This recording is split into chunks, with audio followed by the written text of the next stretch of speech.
Good morning, class 8. This is the history, chapter 5, rural life and society. First clip of this chapter. In this chapter, you have to read only 3 points. First point is economic impact of British rule. Listen clearly. Second point is growth of commercial crops. And last point of this chapter is impoverishment of the peasantry. So first,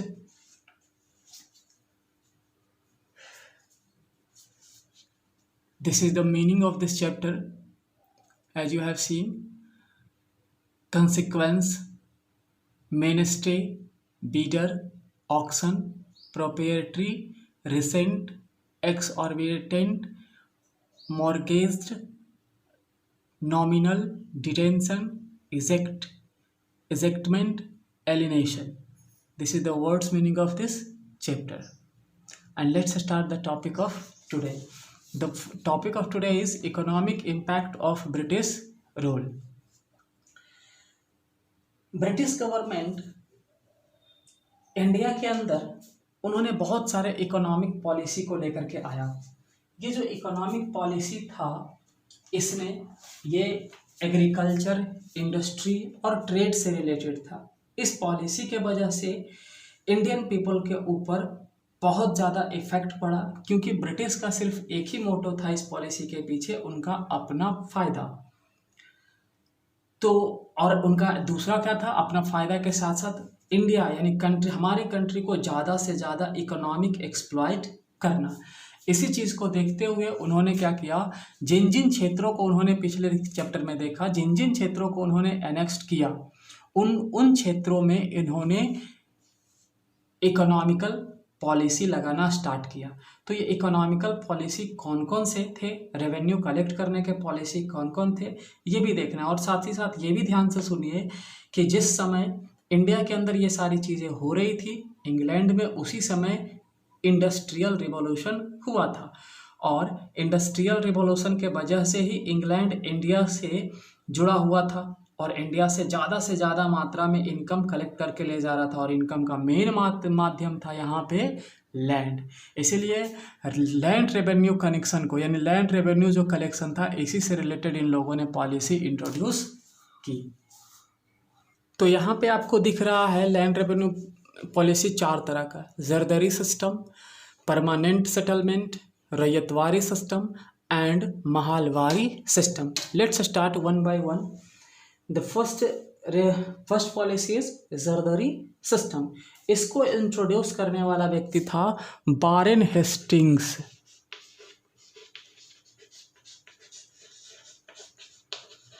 Warren Hastings ने क्या किया था, इसे introduce किया था। और इस system को ऑक्शन सिस्टम भी कहा जाता है। ऑक्शन, इसे ऑक्शन सिस्टम के नाम से भी जाना जाता है। क्यों? क्योंकि इसमें क्या होता है, जो लैंड होता है वो हाईएस्ट बीडर को दिया जाता है। बीडर मतलब बोली लगाने वाले को दी जाती है। अब ज़्यादातर जो बीडर होते हैं वो जो ब्रिटिश को पेड करते हैं लैंड के लिए, उससे कहीं ज़्यादा वसूल करते हैं वो कल्टीवेटर से। हालांकि ये बीडर्स खुद खेती नहीं करते हैं, बल्कि खेती करवाने का काम ये छोटे मोटे किसानों से करवाते हैं, जिनको ये लोग क्या करते हैं, रेंट पे रखते हैं, और ज़्यादा से ज़्यादा क्या करते हैं, प्रोडक्शंस अपने हिस्से में रखते हैं, और किसानों को कुछ नहीं मिलता है। इसी तरह से दूसरा पॉलिसी पे चलते हैं, द परमानेंट सेटलमेंट। इसको इंट्रोड्यूस करने वाला था लॉर्ड कॉर्नवालिस। लॉर्ड कॉर्नवालिस, इसके बारे में पीछे आप पढ़ चुके हैं कि लॉर्ड कॉर्नवालिस ने इसे इंट्रोड्यूस किया ऑक्शन सिस्टम को हटा करके। चूँकि लॉर्ड कॉर्नवालिस खुद इंग्लैंड के अंदर एक लैंडलॉर्ड था, तो 1793 में उसने क्या किया, यहाँ पे ज़मींदारों को कुछ राइट्स दिया। इसने क्या किया, ज़मींदार को लैंड का परमानेंट ऑनर बना दिया।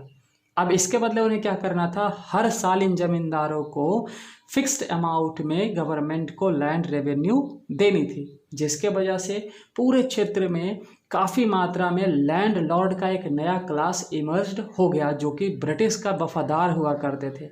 अब ये लैंड लॉर्ड्स क्या करते थे, इनके पास अधिकार होता था कि जो कल्टीवेटर ड्यूज़ नहीं दे पा रहा है, पेमेंट नहीं दे पा रहा है, उससे क्या करते थे, ज़मीन ही छीन लेते थे।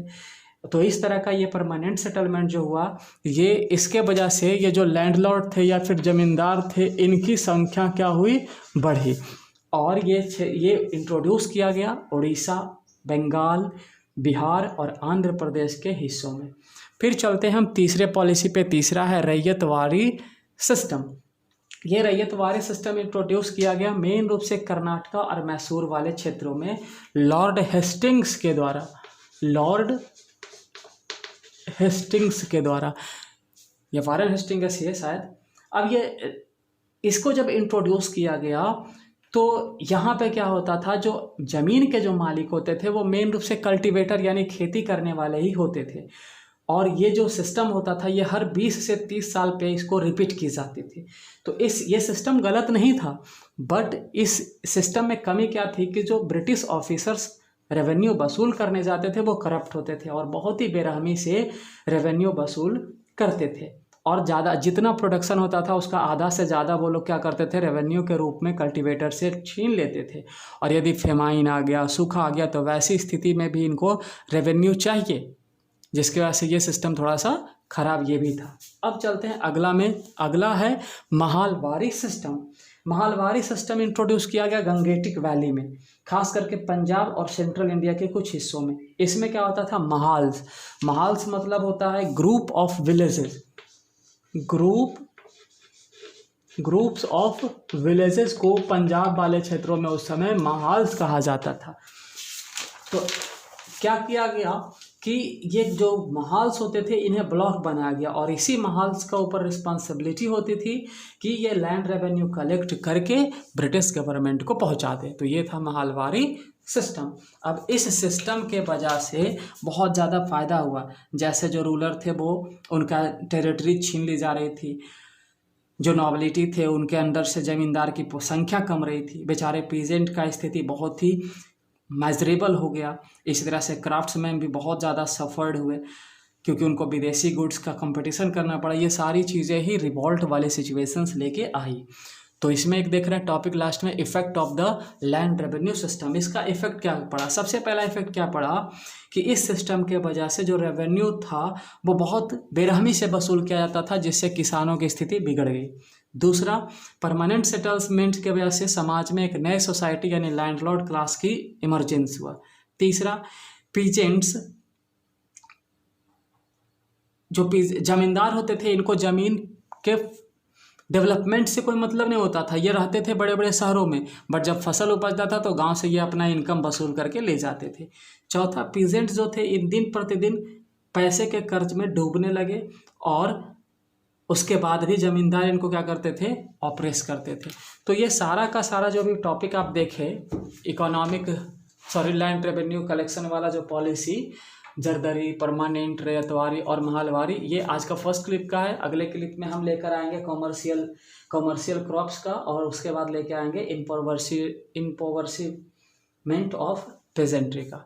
That's all.